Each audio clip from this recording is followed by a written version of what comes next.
Armada Semut Global berupaya menembus blokade Israel atas Gaza dan telah menarik perhatian dunia sebagai salah satu misi bantuan laut terbesar ke wilayah kantong Palestina tersebut.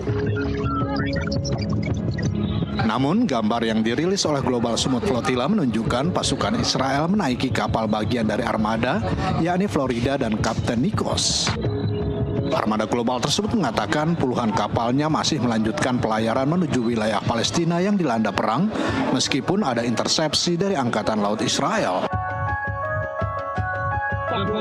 Armada yang secara keseluruhan mencakup lebih dari 40 kapal sipil dan sekitar 500 aktivis tersebut dicegat oleh pasukan Israel pada Rabu malam, di mana para aktivis di dalamnya ditahan dan dibawa ke Israel. Israel sebelumnya menyatakan akan melakukan apapun untuk menghentikan armada kapal yang menuju Gaza dengan klaim bahwa para relawan berusaha melanggar blokade laut yang sah, sebuah klaim yang bertentangan dengan hukum internasional. Israel telah memblokade Gaza dalam berbagai tingkatan sejak Hamas menguasai jalur Gaza pada tahun 2007. Sejak saat itu, sebagian besar penduduk Gaza terjebak di wilayah tersebut, di mana masuknya makanan, barang, dan bantuan dikontrol ketat oleh Israel. NTV melaporkan. Ya, pemirsa, bagaimana dampak konvoi kapal menuju Gaza yang dicegat oleh Israel terhadap bantuan kemanusiaan untuk Gaza? Lalu upaya apa saja yang bisa dilakukan untuk membebaskan para aktivis yang ditangkap dan ditahan di Israel? Mari sama-sama kita bahas dengan para narasumber yang telah kami hadirkan, baik di studio, yaitu pengamat Timur Tengah Faisal Assegaf, dan juga sudah terhubung melalui sambungan Zoom, narasumber kami yaitu Maimun Herawati, salah seorang sukarelawan dari Indonesia Global Peace Convoy. Bang Faisal, apa kabar? Baik, alhamdulillah Mas Nuri sehat. Kita sapa Bu Maimun, apa kabar Bu Maimun? Assalamualaikum. Waalaikumsalam warahmatullahi wabarakatuh. Saya ke Bu Maimun dulu. Bu Maimun, update terkini sampai hari ini seperti apa ceritanya yang bisa Anda bagikan kepada penonton kita? Iya, jadi pada Laut Mediterranean itu ada 42 kapal yang berkerumun ya, karena memang berbarengan, dan satu kapal agak ke belakang Marinette yang bergerak menuju Gaza, lalu pada zona merah satu persatu kemudian dibajak oleh Israel, dinaiki secara paksa, dan para aktivis yang hampir 500 itu diculik dan dibawa paksa ke dalam wilayah Israel. Setahu saya saat ini beliau-beliau sudah ditemani oleh para pengacara dari Adalah Palestina, sekitar 300 para pengacara yang menemani mereka menghadapi intimidasi dari Israel. Itu posisinya di mana Bu Maimun? Di wilayah perairan mana? Teritori mana itu kejadian itu berlaku? Kejadian itu antara 60 mile, sekitar 80 kilometer dari wilayah Gaza. Jadi masih di perairan internasional. Oke, zona ekonomi eksklusif ya, perairan internasional ya. Tapi kemudian bukan? Perairan internasional. Perairan internasional, oke. Artinya kalau ada tanda petik tadi Anda katakan dibajak oleh tentara Israel di sini ya, mereka menggunakan identitas kemudian fasilitas tentara Israel begitu? Iya, betul, oleh IDF. Oke, IDF, Israel Defense Force. Apa yang dilakukan pertama kali? Memberikan peringatan atau nempel langsung naik ke kapal? Mereka meminta supaya konvoi menjauh dari wilayah yang kata mereka war zone, ya, wilayah perang. Zona perang. Zona perang. Tapi sejatinya yang terjadi adalah blokade ilegal terhadap bangsa Palestina yang ada di Gaza.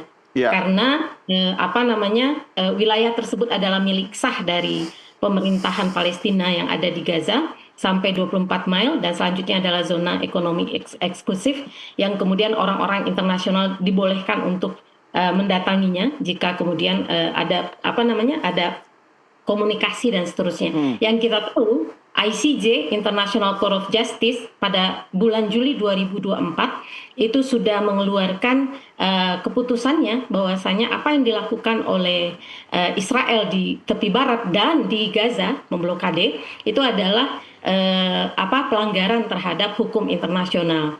Dan kita juga tahu bahwasanya pada bulan Agustus 2025 Komisi Independen PBB September 2025 Komisi Independen PBB sudah mengatakan bahwasanya terjadi genosida di Gaza dan dilakukan oleh Israel. Ya, Bu Maimun. Oke, saya pengen tahu kondisi teman-teman selama proses itu, dan sebagian kan sudah dibawa ke wilayah Israel. Apakah masih ada komunikasi? Apa yang bisa Anda sampaikan? Ya, komunikasi yang dilakukan itu melalui pengacara yang sudah mendapatkan power of attorney. Jadi informasi terakhir adalah semua dalam keadaan yang baik, dan video yang kemudian keluar disampaikan kepada kami saat Ben Gvir keluar dari ruangan setelah melakukan intimidasi kepada aktivis kemanusiaan yang dia culik, itu terdengar kata-kata Free Palestine, dan ini tidak sekali dua kali. Di dalam CCTV saat saya karena bagian dari command center mengikuti secara intens apa yang terjadi kepada teman-teman kami di kapal-kapal, kalimat defiance sumut, ketabahan, keteguhan itu selalu disampaikan oleh kawan-kawan yang berlayar. Free Palestine, you come here, you stop us, but we will come back, begitu ya. Jadi semangat dan moralitas moral ya, semangat dari teman-teman itu tetap tinggi. Mereka karena memang kami dilatih untuk memahami resiko yang ada pada saat kami ikut dengan konvoi kemanusiaan ini. Dan salah satunya memang penculikan di perairan internasional, dan kita tahu kita sedang berhadapan dengan penjahat kemanusiaan. Ben Gvir sudah ICC, International Criminal Court, sudah mengeluarkan perintah tangkap untuk Netanyahu dan Ben Gvir. Kita berhadapan dengan orang yang secara sah dianggap oleh ICC sebagai penjahat kemanusiaan, jadi tidak ada rasa takut. Ya, dan artinya Anda sudah tahu dan teman-teman risikonya apa, termasuk ditangkap, dan tadi Anda menggunakan diksi diculik ya. Anda menggunakan istilah pembajakan karena itu berlaku di perairan internasional. Begitu ya, Bu Maimun ya? Betul. Oke, tahan dulu. Saya ke Bang Faisal dulu. Ini satu hal yang sebenarnya Bang Faisal risikonya sudah diketahui teman-teman. Tapi seperti Israel memang nggak ada yang bisa jewer dia. Komentar Anda? Ya, pertama saya mau mengomentari Global Sumut Flotilla ini sebenarnya bentuk kekecewaan. Karena kepada pemerintah negara masing-masing, kepada dunia yang tidak bisa termasuk pemerintah kita? Iya, tidak bisa menghentikan genosida. Ini kan aktivis kemanusiaan dari berbagai kalangan, ada anggota parlemen, ada aktivis, terus kemudian ada dokter, ada wartawan juga ikut di sana. Ya, ini sebenarnya salah satu alternatif untuk bagaimana mereka bisa sampai menembus blokade yang sudah berlangsung dari 2007. Ya, termasuk berarti pidato Presiden Prabowo di PBB tidak berdampak apa-apa dong? Ya, malah ada blunder yang dilakukan Prabowo ketika dia, karena selama 2 periode pemerintahan Jokowi sebelumnya, itu kan suara diplomasi kita tentang isu Palestina selalu dikeluarkan Menteri Luar Negeri Retno Marsudi. Tidak pernah ada embel-embel tambahan ketika Bu Retno bilang bahwa kita membela perjuangan bangsa Palestina, tidak pernah ada tambahan kita akan mengaku Israel kalau Israel mengakui Palestina. Itu satu, nggak ada embel-embel itu. Yang kedua, tidak ada pernah keluar bahwa kita menyatakan pentingnya jaminan keamanan dan keselamatan bagi Israel. Itu kan aneh, pidato yang sangat aneh ketika para pemimpin dunia berkumpul di sidang majelis umum itu sendiri, genosida masih berlangsung. Tiba-tiba presiden kita berbicara tentang pentingnya menjaga keamanan dan keselamatan dari negara pelaku genosida. Termasuk juga malah Perdana Menterinya kan hadir, masih dikasih tempat. Ya itu. Oke, artinya ketika upaya diplomasi dilakukan oleh negara kita di forum PBB, itu tidak membuat upaya teman-teman yang di lautan internasional sana itu kemudian keamanannya terjamin atau malah bisa mencapai tujuannya begitu? Enggak. Enggak. Karena memang sudah bisa dipastikan Israel pasti akan menghentikan. Jangankan menghentikan para warga sipil, ini kan semua warga sipil. Menghentikan negara-negara seluruh dunia aja Israel mampu untuk tidak memberikan sanksi. Karena dukungan Amerika tadi. Harusnya kan yang disampaikan dalam pidato itu adalah bagaimana mengkampanyekan, mengkonsolidasikan kampanye global untuk memberikan sanksi politik, ekonomi, militer, sosial budaya kepada Israel. Dan menyerukan semua negara, karena ini kan sudah ditetapkan oleh ICC, Mahkamah Internasional, sudah mengeluarkan surat perintah penangkapan terhadap Perdana Menteri Netanyahu dan mantan Menteri Pertahanan Yoav Gallant. Artinya semua negara berkewajiban sebenarnya.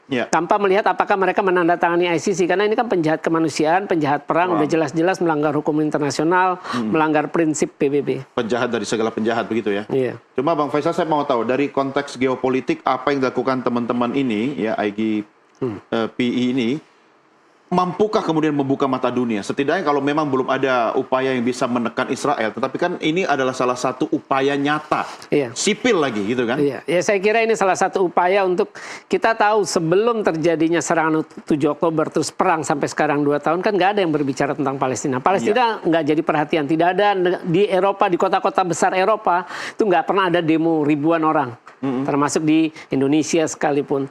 Itu kan nggak ada demo rutin. Nah sekarang kan demo setelah melihat kejahatan genosida yang dilakukan ini. Nah ini apa yang dilakukan aktivis, para masyarakat sipil lewat pelayaran kemanusiaan ke Gaza, ini salah satu upaya untuk menarik perhatian agar dunia tidak lupa terhadap apa yang sedang dialami rakyat Palestina di Gaza, yaitu menjadi korban genosida. Hanya saya menyayangkan memang panitianya tidak, koordinasinya kurang baik. Saya tidak tahu ada berapa kepanitiaan di sana, karena yang saya dapat cerita, ada 20 aktivis yang tertinggal di Pulau Sisilia, yaitu Bu Wanda Hamidah dengan Fatur Rahman dari Aqsa Working Group. Nah dari Pulau Sisilia itu kan ada 44 kapal yang terus melaju berlayar ke Pulau Kreta terus lanjut ke Gaza. Yang saya sayangkan kenapa 20 orang ini tidak disebar ke masing-masing satu kapal dari 44 kapal itu. Artinya kan ini tidak ada koordinasi. Itu yang sangat saya sayangkan karena mereka berangkat sama-sama dari negara masing-masing dengan tujuan yang sama untuk mencoba menembus blokade Gaza. Itu yang sangat saya sayangkan. Itu yang harus dijawab oleh Bu Maimun. Sekaligus Bu Maimun, apa yang bisa Anda sampaikan terkait dengan apa yang ditanyakan oleh Bang Faisal?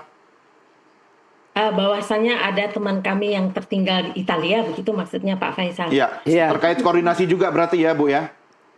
Iya, jadi begini Pak, sebenarnya rencana berangkat kapal itu Pak Faisal, dari Italia itu 22, dari Tunisia 21, Spanyol 22, Tunisia 21, dari Italia 17, dari Yunani 6. Tetapi Pak, kapal yang 21 dari Tunisia pada saat berangkat itu hanya bisa 10 Pak, itu pun satu-satu. Yang sehat secara fisik dan secara surat menyurat hanya 5 awalnya. Lalu 5 yang terakhir itu kemudian dengan berbagai cara bisa berangkat, tapi memang agak terlambat. Seperti kapal Mbak Wanda Kaisar, kapalnya Bang Fatur itu Komar yang isinya 6 orang.